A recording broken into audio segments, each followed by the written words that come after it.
Durante el siglo XIX y XX, la figura del intelectual en Latinoamérica y en nuestro país en especial ha sido muy importante a la hora de definir o seguir las líneas que las sociedades se van a tomar a la hora de decidir el destino de su vida política y pública. Desde hace algunos años, específicamente desde los cambios políticos de 2018, la figura del intelectual en nuestro país ha estado en discusión, desde las confrontaciones del presidente Andrés Manuel López Obrador en sus mañaneras, hasta también reclamar la presencia de más o menos personajes de izquierda o derecha en las ferias del libro, como esta en la que estamos, la Feria Internacional del Libro de Guadalajara, de la cual habló el presidente Andrés Manuel López Obrador hace unos días en su mañanera. El día de hoy, en el desfiladero, discutiremos acerca del intelectual mexicano. ¿Es una especie en extinción o simplemente alguien que se ha quedado perdido dentro de las múltiples voces que ahora pueden opinar gracias a las redes sociales? Quédense porque se va a poner bueno.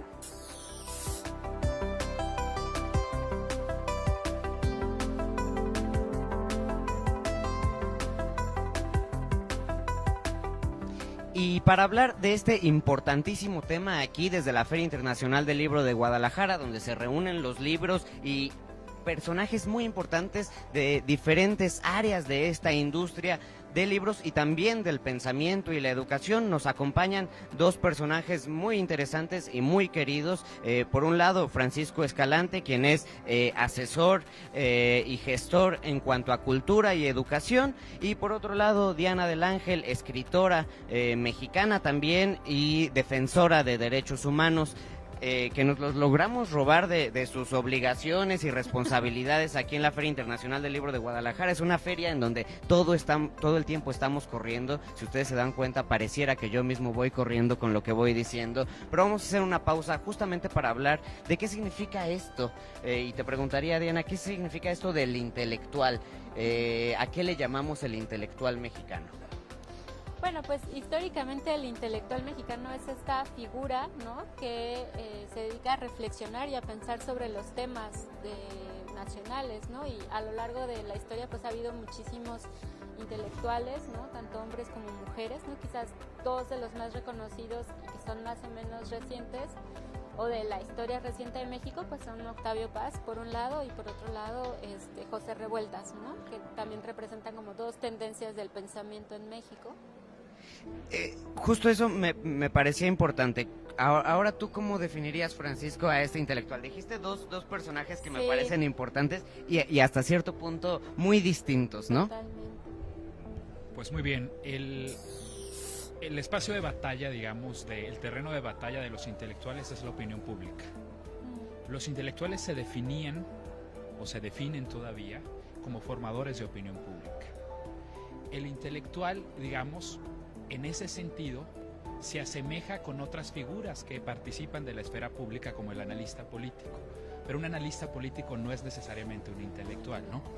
Si nos atenemos como a esta figura del origen, digamos, del intelectual en la Francia a finales del siglo XIX con Émile Zola, que quizás es el nacimiento, según Rob Riemann, de la figura de intelectual, digamos, en el espacio público, en la formación de opinión pública, pues los intelectuales debían tener una trayectoria, digamos, a través de, ya fuera académica, ya fuera de escritura, ya fuera artística, y era el prestigio que habían acumulado a través de una carrera larga y exitosa, los que, digamos, por un imperativo moral, los llevaba a asumir un rol público justamente de guiar al resto de la sociedad, en este caso a la sociedad francesa de Émile Zola, pero arriesgarse ellos mismos en meterse en debates donde salían, por supuesto, sumamente raspados, ¿no?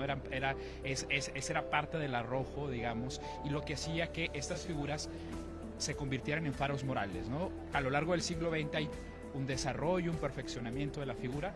Ahorita mencionaste dos figuras señeras, digamos, de la tradición mexicana. Podemos pensar en otras figuras de la tradición occidental muy influyentes en México: Jean-Paul Sartre, Albert Camus, los nombres quizá más conocidos. En América Latina, por supuesto, Mario Vargas Llosa, José Ortega y Gasset, digamos, yéndonos un poquito más atrás. Y por supuesto en México yo también incluiría en este momento, por ejemplo, a Gabriel Said, ¿no? De entre las figuras vivas mexicanas, quizá es una de esas que son como un faro de cierto pensamiento, ¿no? Mira, me parece bien interesante, ¿no? Porque ya como que vamos situando más o menos qué significa eso. Y ahí es donde mi pregunta sería, pues entonces, ¿sí estamos ante una crisis del intelectual? ¿Sí hay, sí está en peligro de extinción este personaje? ¿Todavía tenemos personajes así? Porque algo que sucedía mucho, ¿no? Y a la hora de mencionar estos personajes, tanto como Vargas Llosa, como Octavio Paz, como José Revueltas, para mencionar a los que son más cercanos a nuestra geografía y que podemos encontrar rápidamente googleando en internet los debates públicos que había entre ellos, que se dieron entre ellos. ¿Existe eso todavía en nuestro país? ¿Tenemos intelectuales que estén discutiendo al país en el espacio público? Creo que justo estamos en una época de transición, ¿no? Porque con todo lo de las redes y eso, a veces para mucha gente un intelectual, o sea, si le preguntamos a la gente así, digamos, de a pie, ¿no? A veces te pueden decir como que un intelectual es en realidad alguien que solo está tuiteando mucho, ¿no? O que solo está como muy presente en redes, y entonces pues ahí, digamos, ya no tiene nada que ver esto que decía Francisco, ¿no? Acerca de la trayectoria académica ni de los libros publicados y eso, ¿no? Entonces creo que sí estamos como en una época pues, donde las cosas están cambiando, ¿no? También algo que es importante señalar, ¿no? Es que los nombres que hemos mencionado aquí, que son figuras muy importantes, también ponen de manifiesto la ausencia de nombres de mujeres, ¿no? Digamos, la historia intelectual es una disciplina muy reciente y se ha centrado sobre todo en el pensamiento de colegas varones, ¿no? Pero también falta como revisar ahí qué es lo que pensaron las mujeres, ¿no? Qué es lo que pensaron en términos de los problemas nacionales, ¿no? Para hablar solo de México. Fíjate, es muy interesante porque cuando yo estaba intentando definir el título del programa, del capítulo, quería ser políticamente correcto, ¿no? Eso me iban a reclamar acá los compañeros de producción porque hubiera salido muy largo el título. Él y la intelectual mexicana, una especie en extinción. Sin embargo, es muy interesante porque sí, siempre hemos pensado en el intelectual mexicano y nuestros referentes son absolutamente masculinos, que tiene que ver también, yo supondría, con una línea editorial muy marcada, ¿no? Por un grupo, por un gran ogro filantrópico. Pero antes de movernos hacia allá, me gustaría justamente, Francisco, que nos ayudaras a hacer esta diferencia entre este personaje que opina mucho en Twitter, o que opina también mucho en los medios, ¿no? La diferencia entre el comentócrata o el opinólogo y el intelectual. Retomo la idea de Diana hace un rato con respecto a las redes sociales. Yo creo que la opinión pública es un campo de batalla, digamos, donde en las décadas recientes y en los años muy recientes se han involucrado nuevas figuras que no existían, ¿no? O sea, el intelectual reinaba, digamos, como guía moral, digamos, como esta figura, digamos, con mucho conocimiento y con la autoridad moral para descifrar los acontecimientos, y el resto de la opinión pública se guiaba, digamos, a partir de estas figuras casi totémicas.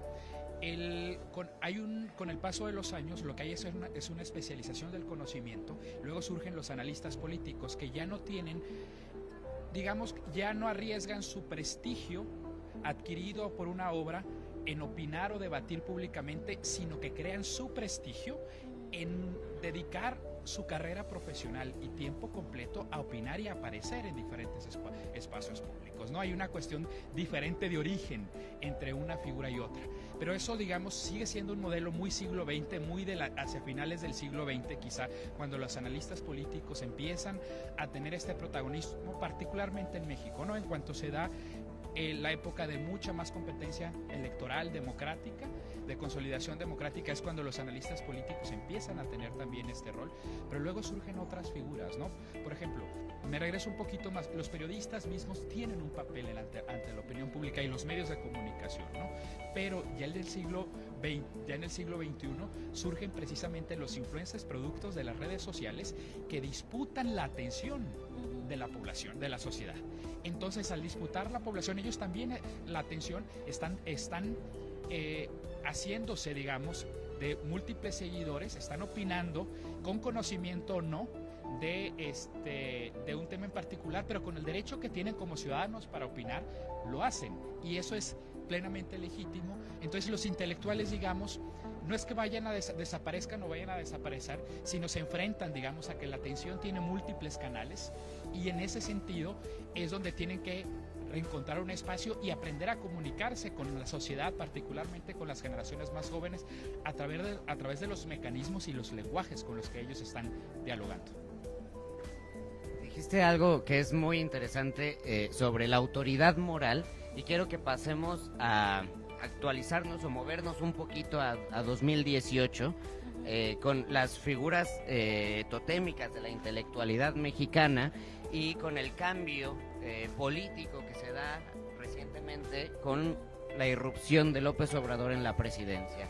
Hay una mañanera y por 2019 en donde López Obrador, discutiendo y peleándose con muchos intelectuales, de hecho una herencia de lo que fue la revista Vuelta, ¿no? Importantísima para la difusión de intelectuales mexicanos y de toda América Latina, ¿no? Esa revista dirigida por Octavio Paz, en donde empieza a presentar los pagos hechos por el gobierno a las revistas, ¿no? Con lo cual es atacar también esa autoridad moral y desde dónde está anunciando el intelectual.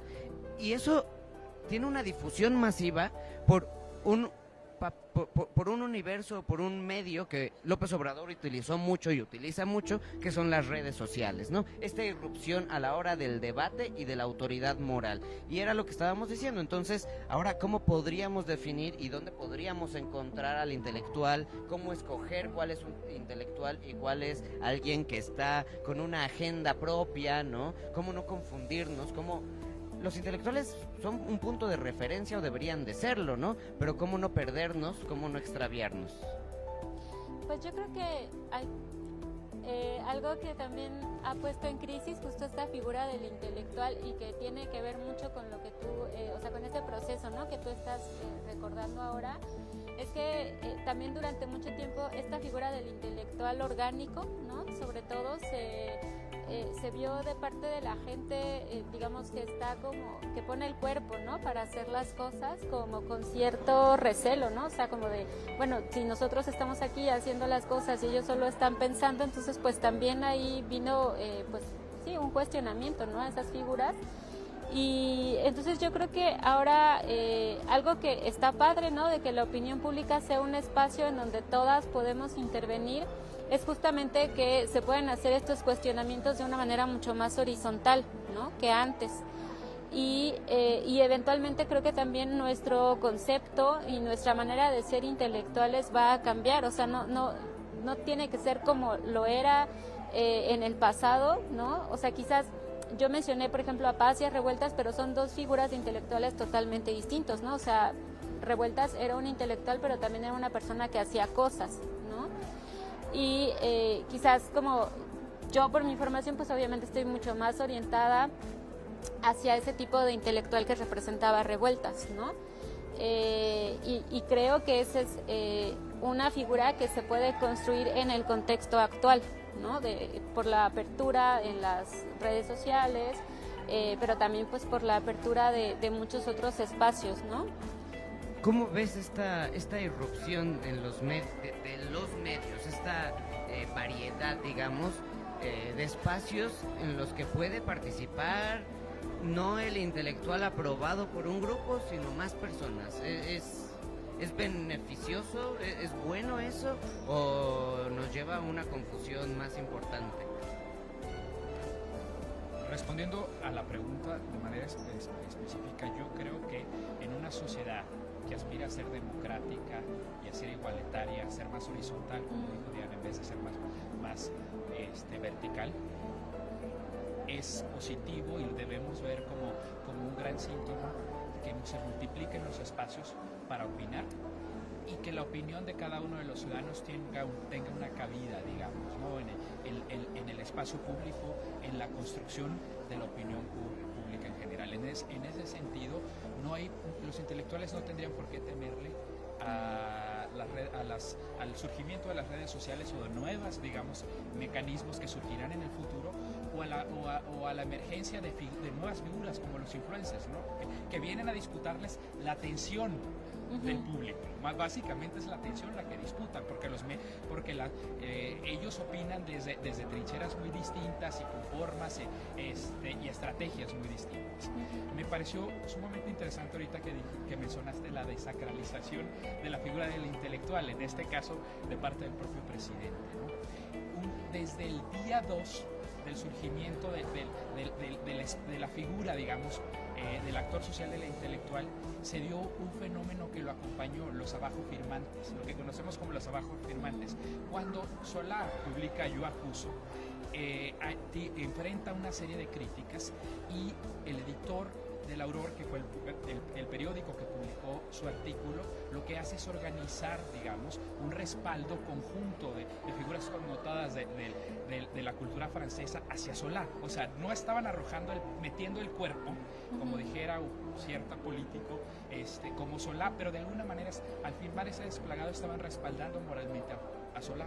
Ahora lo que hemos visto es que un partido político utiliza como estrategia que figuras, digamos, destacadas y que están en el poder firman desplegados de manera continua a la manera de los intelectuales, pero entonces le están disputando a los intelectuales ese terreno que era exclusivo durante 150 años prácticamente, un poquito menos, 130 para ser mucho más específicos, a la figura del intelectual. Eso, los abajo firmantes, era muy común en la figura intelectual. Quizá el caso Padilla sería el más paradigmático en América Latina durante el siglo XX.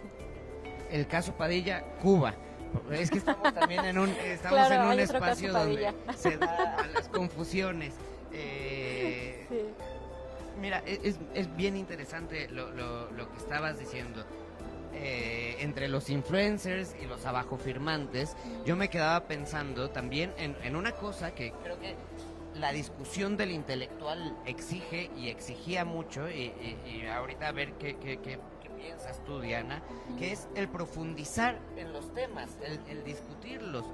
Sin embargo, creo que a veces esta lógica de ser un activista, por así decirlo, o un influencer de buenas causas, nos hace tener una causa hoy y otra causa mañana y otra causa pasado mañana, porque son diferentes los temas que van apareciendo, pero que no profundizan nunca, sí, ¿no? Entonces no se llega a dar el debate. Las discusiones de Twitter son eso, ¿no? Entonces se puede dar el intelectual o la figura o el papel que desempeña el intelectual en nuestro país en la vorágine del discurso, de la discusión. Fíjate que ahorita yo estaba pensando cuando preguntabas de qué manera podríamos como no equivocarnos, ¿no? Digamos, o sea, como la gente se puede dar cuenta, ¿no? De quién sí es un intelectual o así. Y tiene mucho que ver con esto que decías, ¿no? Porque de pronto yo he visto personas, ¿no? No voy a decir nombres, pero personas que digamos tienen una formación académica y pues muy importante, que forman parte del Sistema Nacional de Investigadores, ¿no? O sea, y que luego comparten fake news, ¿no? Y yo digo, bueno, no es posible, o sea, no es posible que no pudo abrir, dar clic, ¿no? Para ver qué es lo que decía, y justo solo un poco como por seguir con la corriente de lo que se está comentando en ese momento, ¿no? Entonces, si eso pasa, digo, con personas que están acostumbradas a investigar, pues imagínate cómo va a suceder con otra... pues sí, con otro tipo de público, ¿no? Entonces yo creo que algo que sí es bien importante pues es checar la información, ¿no? O sea, aunque estés solo en internet, digamos, aunque no te vayas a otras fuentes, pero que estés solo en internet, pues checar que eso no sea, o sea, porque la gente luego se va por el desplegado o por el encabezado, ¿no? Y lo digo, por ejemplo, mucho es de lo que se hace en contra de Andrés Manuel, ¿no? O sea, hay gente que solo le da clic porque está en contra de Andrés Manuel. Y dices, bueno, o sea, primero abre el sitio y ve si lo que se está diciendo es real, ¿no? Porque muchas cosas pues, sabemos que no son reales, ¿no? Y entonces, pues yo invitaría pues a las personas que nos ven, pues a que siempre, cuando menos le den clic a eso que están viendo, ¿no? Para ver si sí es verdadero. Y esa es como una manera de ir generando un diálogo mucho más informado, no solo como avivar lo que se esté discutiendo en ese momento, ¿no? Pero sin fundamento. Hace unas semanas teníamos una mesa hablando y discutiendo sobre los medios de comunicación, ¿no? Y Daniela Pastrana decía muy bien que para evitar caer en fake news, pues simplemente viéramos si la información o lo que nos estaba llegando estaba dirigido hacia nuestros sentimientos o hacia nuestra capacidad de análisis, ¿no? Claro. Podría ser un inicio de analizar este fenómeno, y ahí me parecería muy importante justo combinarlo con una cosa, ¿no? Que es que hay que tener una opinión de todo el tiempo. Y eso es algo que yo creo que existía y que algunos intelectuales podían diferenciar en algún momento, no tener que hablar de todo. No tienes por qué tener una opinión de todo, ¿no? Y justamente esta transición, no sé, entre el opinador, el comentarista, el tertuliano, pues nos aleja tal vez de esta especialización y profundidad de pensamiento que pudiera tener un intelectual. Como bien señalas, en los intelectuales, digamos, los intelectuales clásicos, pues, elegían sus batallas, ¿no? Porque además, como no era su única función y estaban desarrollando una obra, tampoco, a veces estar en todas las batallas consume mucho tiempo y consume mucha energía y desgasta mucho. Ahora se da un fenómeno, como bien señalas, Israel, que algunas figuras que están en la construcción de opinión pública, para retomar ese mismo término, están opinando de todo. Entonces resulta imposible que en algún momento, al sumarse a todas las batallas, no caigan en contradicciones, porque se van a contradecir de manera natural, digamos, una agenda con la otra. Otro fenómeno que se da es la radicalización. A mí me pareció muy lamentable, por ejemplo, inteligencias a las que yo he admirado por muy largo tiempo, verlas en este momento radicalizarse, retuitear, digamos, o darle voz a propagandistas de uno u otro lado, cuando es evidente que esas personas están haciendo propaganda. Mi gran pregunta o mi sorpresa es por qué esas personas con esa inteligencia, con esa formación, se prestan a seguir, digamos, algo que definitivamente tiene una agenda y tiene intereses detrás, ¿no? Pero creo que ahora es difícil también que las propias figuras que están en la arena pública creando opinión no caigan, digamos, en esos juegos de manera constante.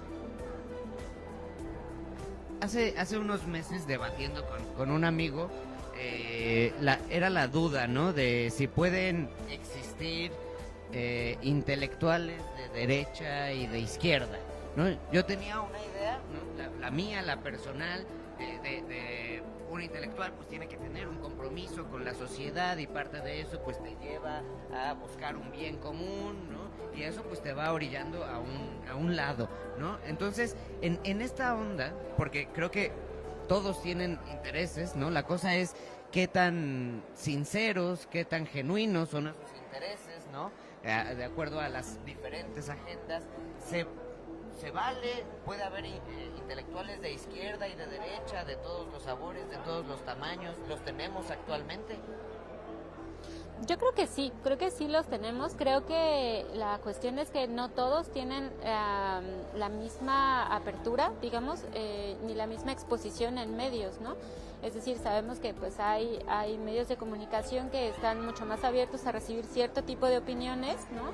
Y de pronto, si pensamos, por ejemplo, en intelectuales, ¿no?, de pueblos originarios, pues no tienen el mismo alcance que va a tener una persona que tiene acceso a los medios masivos de comunicación, ¿no? Entonces, sí creo que pueden existir y que existen, ¿no?, intelectuales de distintas posiciones ideológicas, ¿no?